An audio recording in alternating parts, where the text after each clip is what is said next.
Hey, it's Barbara, and we have a special Q&A for you today. So this is coming from Crazy Frazzled in Atlanta, Georgia, and she writes, I'm a regional supervisor with a million things on my plate and being pulled in so many directions.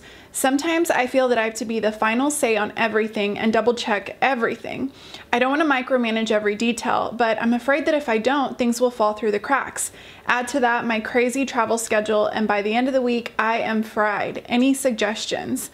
Okay, I have to say this is a great question, and you're not the only one. Many of us often get bit by that. I have to touch it and I have to be the micromanager bug, and it's no fun when you find yourself in that pattern. So I came up with a few suggestions that have been really helpful for me, and I wanted to share them with you. So the first one is stop focusing on the activities and the to-dos of your team. And I know that sounds completely counterproductive to what you may be thinking, but I have to focus on that. You want to focus on outcomes. What is the end result that you want your teams to produce? And at the end of the day, you want them to get excited about those outcomes because they're going to figure out how to get that outcome. Now, their methods might be different than yours, but that's absolutely okay. Once you figure out what those outcomes are, you can start to see how to perfect processes to make those outcomes actually a reality. The second one is contrary to what a lot of people talk about, but it's identifying what is an acceptable loss. Now, I know we're in an industry and just as a society as a whole, we're like, hey, there's zero acceptable loss. We have to be amazing at every single thing that we do. But I call BS on that. That's just, it's not realistic. And so for you as the leader, you have to decide what are the non-negotiables, things that you want to hit an amazing marker on, but what are other areas that there's a little bit more wiggle room? And while you don't have to share it with your team, you internally need to know that. There's a quote that I love that says, you can do anything, but you can't do everything. And while that applies to ourselves, it also applies to our team members. And that's where figuring out that acceptable loss is so important.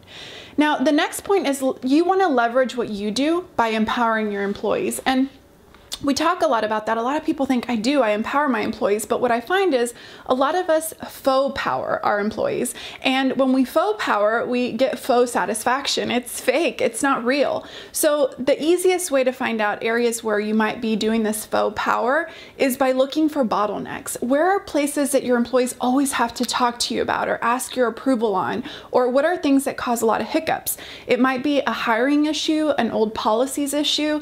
It might be things that are happening across your entire portfolio.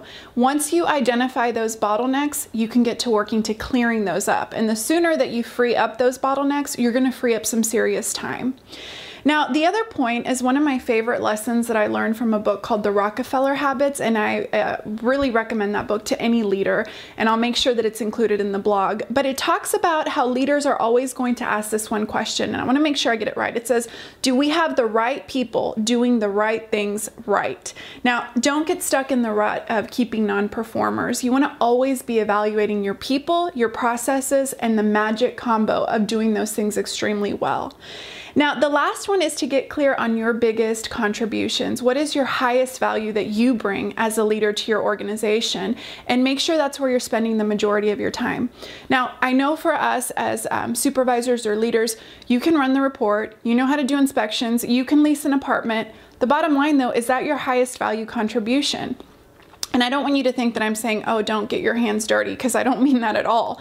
When we're short-staffed or when we're in emergency mode, as a supervisor or leader, you're going to be all hands on deck. But the problem is if you find that this is your role all the time, fixing emergencies, then you're not bringing your highest value contribution and something is wrong. So that's why you're having that feeling of always being fried. So those are the things that have really helped me to kind of take back a little bit of my time and my mental energy. And there's a few other tips that I'm going to make sure are included in the blog. But if you put these in place, it'll really help you. So at the end of the week, you're not crazy fried, but instead you're bringing the best you to the table with your team and for yourself and your family, because it isn't just about the work, it's about your entire work-life balance. So thank you for joining us. And I really hope this helped you, Crazy Frazzled. Stay tuned because we have so many more great Q&As to come.